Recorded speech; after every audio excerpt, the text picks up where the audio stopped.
Spawning in the top right position of the map that is Whirlwind, it is our red Protoss player from Root Gaming, Sage. And spawning in the bottom left position as our green Zerg player, trying to get that last hit to win this match. It is Acer.Bly. Sage, I want to go to Germany for the finals, the very, very end finals. I believe our last, the grand finals of the Acer TeamStory Cup. I believe we're actually having those in Germany, as far as I'm aware. But we'll have to see. Another PvZ, pretty early extractor trick from Bly. Nothing crazy. Sage, pylon on the low ground by the natural. Looking like he's going to go for possibly a Nexus first. Could go for a Forge Fast Expand, of course. So this series so far, we've seen some pretty crazy stuff. Sage has really, really favored. We saw in game number 1 a lot of favoritism towards that Stargate style. We saw versus Nertio, Sage went for the sort of late Stargate, but he did have it built in before he scouted the Mutalisks. So he really favors using the Stargate units to be very complementary, shut down any and all Mutalisk play, and he also tends to like throw in the Immortals and the Archons to help deal with the Zerglings and possible Roaches. Now, Bly, a completely different beast, of course, so we'll have to see how he handles this. Seeing his Zerg brethren fall, Paranoid and Nertio, both falling to his, this Stargate play, just really, really good control of Phoenix. Now, Sage will scout this this hatchery. He's actually going to go for a pylon. Oh my goodness, Sage might be throwing the old 1-2 cheddar here. Drone's going to come down and scout this because he did see with the hatchery. Now he sees the pylon, another pylon. Sage is going to lock himself in here. Sage is going to go for a cannon rush on Bly's natural. This is going to be pretty crazy. There we go. In now for Sage, with no Zerglings out yet. They're now here. He's going to cancel this and possibly try to lock himself out, but doing that actually might have just given the Zerglings enough surface area, but no, he throws on another pylon. Sage has secured the double cannon rush on the natural. And he's going to throw on another pylon. Man, Sage, he is having a little bit too much fun here. Wants to make sure he keeps everything powered, which is what the extra pylons are for, but now the cannon is done. And Bly taking a bit of damage. Now, he did kill the probe. He's going to have to cancel his natural expansion. He could just try to go for this third, which is exactly what he's going to do. Drone heads over there to rebuild. And now the Nexus is on the way. And Sage actually has a cannon at his natural. So he's actually completely safe from any kind of counterattack at all. He's fine. It's kind of ridiculous. He cancels the other pylons. So Sage, he's got this one cannon, these two pylons covering this natural expansion. And he's really, this is actually, a really awkward position to get put in as a Zerg player, because the best way to deal with cannons, he's going to either have to make a lot of Zerglings and just swarm it, and that's going to be a lot of drones he can build, or he's going to have to go Roaches, and those, even that is still going to be a pretty significant investment for Bly to get so early in the game. So he's going to have to just forfeit that natural for a while. The Zerglings are going to try to run by the cannon, and he will be able to get 2 of them in, but 2 Zerglings do not a huge threat make to a Protoss player at this stage. If he had maybe 4 or 5 of them, that would be a serious problem, but he does have some Zerglings covering the third from being cannon rushed as well. Queen's going to try to come over here and actually snipe these pylons from a distance. Not a bad way to do this. He's going to be able to take out, he should be able to just kill these pylons, so not bad at all. And Sage, well, he's getting a cybernetic score, getting a Zealot out to deal with these Zerglings, and he's going to try to shut this down about as well as he can. And, well, we have the probe now heading back towards the main base. And Sage, what's he doing? He might throw another pylon, which would be really dirty of him if he just puts one right next to this cannon. Oh my god, Sage basically saying, no, you're building Roaches if you want to get out of your base. Sorry. See, might have actually seen those drones leaving. And he's going to come in here and scout this Roach Warren. And at this point, he should probably just cancel the additional pylon. Now that there are Roaches being made, they'll be able to kill this cannon pretty easily. The Queen won't be able to kill that. He's going to let it finish, though. He wants to make sure it stays alive, I guess. Queen's going to be heading over towards the I don't even know what to call this. I guess it's the natural expansion. But Zergling's now going to finally be taken care of inside of his base. He's throwing down some photon cannons to help deal with the possible Roach play. Now, the question is, did did Bly see those cannons being built? Yes, he actually has full vision of one of them. So he's adding on 2 cannons, a secondary reserve pylon, and, well, these roaches aren't going to be able to break in. The most he can do is just try to swarm this and try to take the expansion. That's about all Bly can do at this point. Going to swarm now. He's getting this photon cannon eliminated. Should pull back the weak roach. Good play there. Just decent control, really, by Bly. Saving that. And he's just trying to drone up, really. He's got his lair coming out now. Probably the best decision he can make is just go straight for the lair at this rate. But we have the Immortal, the Immortal production facility coming out, the robotics facility that will allow him to deal with these roaches relatively well. So we could see Sage try to follow this up with a timing to abuse the delayed economy of Bly and being forced to build roaches so early on. It would actually be really interesting to see if he went for some kind of timing, but it's all going to depend on what he decides to build out of the robotics facility. He doesn't have any gas in his natural. He's taking 1, but he has enough gas to build an Immortal once this finishes. He has 2 sentries, so it all depends on when he takes the rest of his gas. Mothership Core is going to come out to scout now. Does not have enough energy to recall itself yet, but the Queen's not going to be able to do too much trying to engage it on the open field. And robotics facility is done. What's he going to build? It's an Immortal, so Sage could be looking to go for a timing off of this. See, here, your third base isn't even done, man. He could actually try to just attack this with his Mothership Core and put on pressure and soften it up, but there are some roaches now outside of Sage's natural expansion, but they won't be able to do anything with these 3 cannons here. And now the Mothership Core is going to come in, throws on a Time Warp on this mineral line. Might even lose this, so he scouts the Spire as well, so great read from Sage, being able to see all of this, the Time Warp slowing everything down, and that's really hurting the income, Bly. It's actually kind of bringing them even due to the worker count, but not bad at all. First Immortal is complete. Is he going to go for another one, though? He's scouted the Spire, so instead of going for that, he's just going to get a Stargate, which is probably a better decision by Sage. Try to use the information available to him.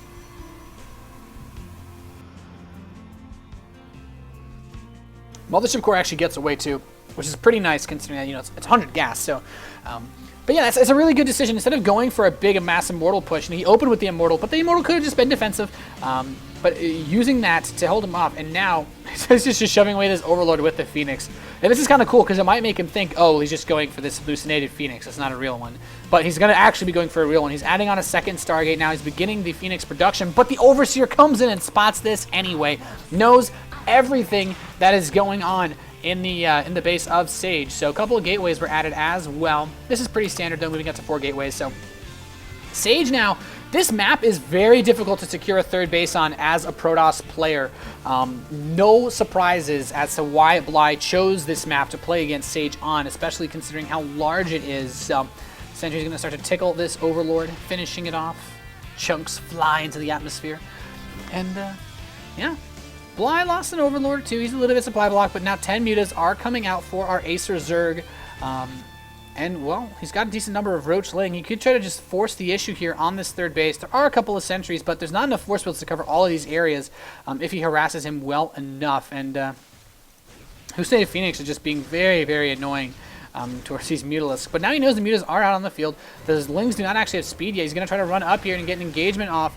He really wants to bait force fields. There we go. Drops 2 of them. And now he can move in from the other side if he wants to. He may not actually do that. He's moving with the Mutas, though. The Phoenix poking away, ripping these Mutas to shreds. Good little bit of an engagement here by Sage, dealing some damage, not taking any at all so far. Mutas getting another engagement. We got some really low health Phoenix skills. 1 of them. There's still 4 more. Another one getting very, very low. Force fields away the Roaches to keep the Immortals safe. But the Lings do get on top of these units. The Phoenix trying to chase the Mutalisks away from this. They're using, of course, even if the Mutas don't attack the ground units, the Glaive Worm bounce can hit the Immortals and Sentries.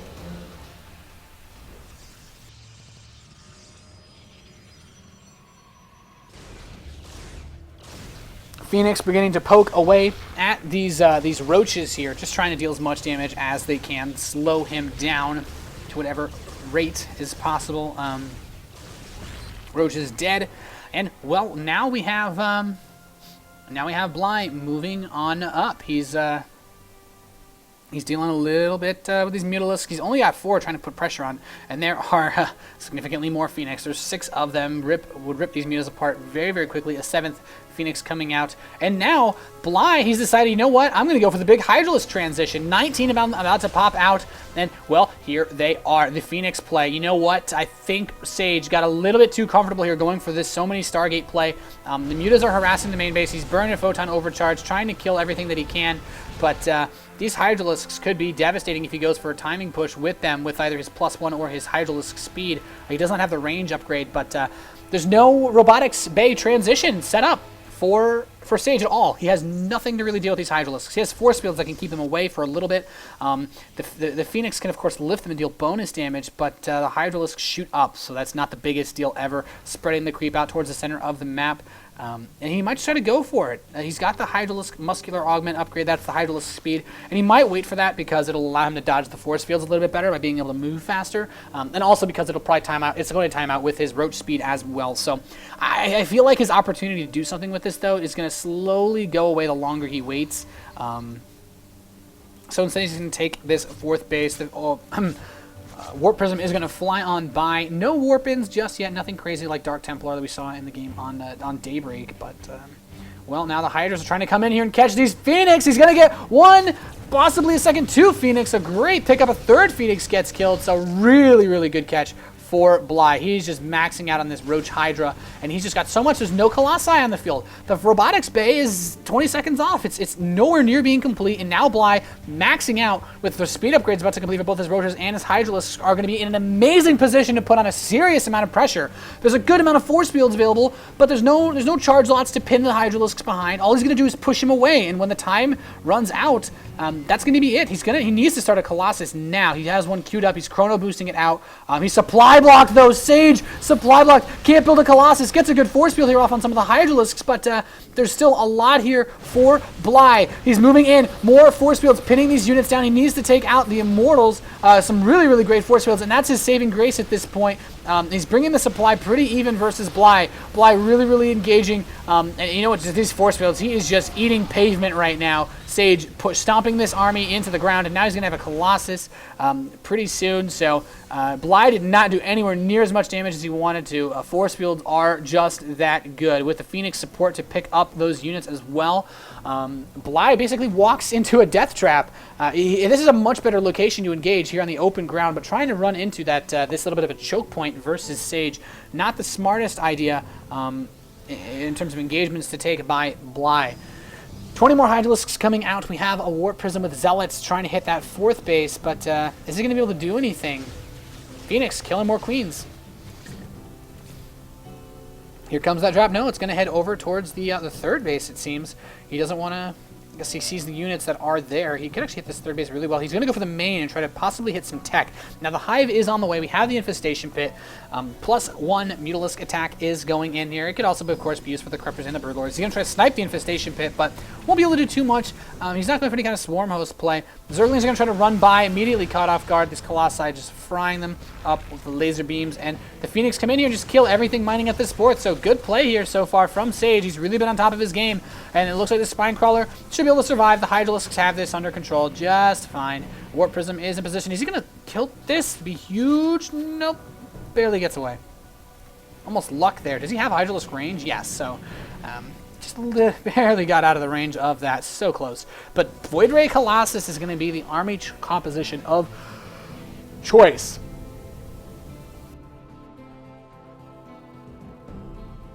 He's double pumping out Colossi and double pumping out Void Rays.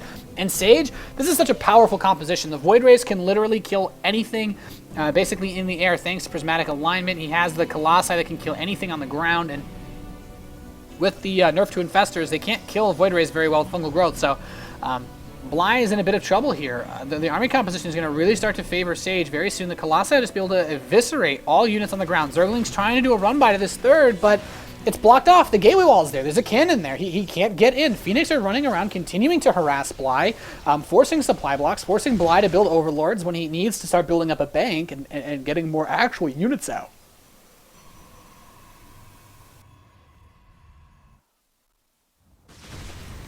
Sage pressing towards the center of the map. Bly's army is actually out of position. Sage can chase this pretty far. He's going to actually pop his Guardian Shield expecting a fight, but he won't get it. Zergling's running by to that third, but more units warped in to defend. And, well, this could get really, really scary. Sage is just going to try to catch Bly's army. He's kind of out of position. He can catch these Void Rays out of position, though, with the Hydralisks, and he will kill, gets one or two of the Void Rays very, very well. He needs to run away, though. He barely manages to escape, but more force fields from the side. He's caught a lot of these Hydralisks off guard, and right now Sage basically getting a free army kill on Bly, cutting away half the units there very easily. Stalker warp in towards this fifth base, beginning to poke away at these workers. The fourth barely has drones at it now. But good army composition for Sage. He did lose some of those Void Rays, so he loses a little bit of his power versus Corruptors, but there aren't even any of those on the field. He's not even worried about it. He has his 2-2. He's getting his +3 attack. It's going to be done in the next 10 seconds. The Colossi are here, and he's going to try to overwhelm them with the Mutalisks and the Hydralisks. The Sentries and Stalkers doing their best. Guardian Shield popped. Reinforcements denied. Hydralisks, though, melting to this army, and Sage looking unstoppable, pressing in. There's so many Colossi. The Mutalisks were not enough to swing the tide of that battle. He can try to go for a counterattack, but it will not be enough to save this game. There are cannons in all of the bases. He has a plenty of number of gateways to put up tons of more units. Now he's going to supply block him into oblivion with these Overlords exposed. And Sage looking so dominant since MMA was removed from the equation. Now killing off the natural expansion that was taken so late into the game caused by that cannon rush. The Mutas are going to try to counterattack with the Zerglings, but he's down to 123 supply. He's barely got anything. The main base is now going to be forfeit as well. Sage eliminating basically everything now, just going to kill all of the tech structures. And, well, Bly's going to be able to run inside of Sage's natural expansion, pick off the cannon, try to get some probe kills, but the only thing that's allowing Bly to do this much damage is the fact that because Sage has such a big army, he can't actually warp anything in at home.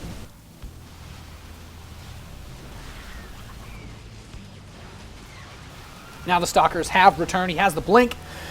And Mules trade actually pretty fairly well against Stalkers from time to time. So, but the overwhelming number of Stalkers is going to be able to allow Sage to push Bly back. This army is basically on a cleanup mission now, chasing down all of the infrastructure. Another Spire is coming out for Bly. He wants her to go to some weird base trade setup with his Mutalisks, but it doesn't look like he's going to be able to do that. These Stalkers are just dealing too much damage. Bly at 76 supply. He's got nothing. Void Ray continuing to poke away. The Roach is running into the third base, but there's a cannon here. The probes will also throw in some extra DPS. And Bly, if he loses this map, it's going to be an even score between Root and Acer. So this looks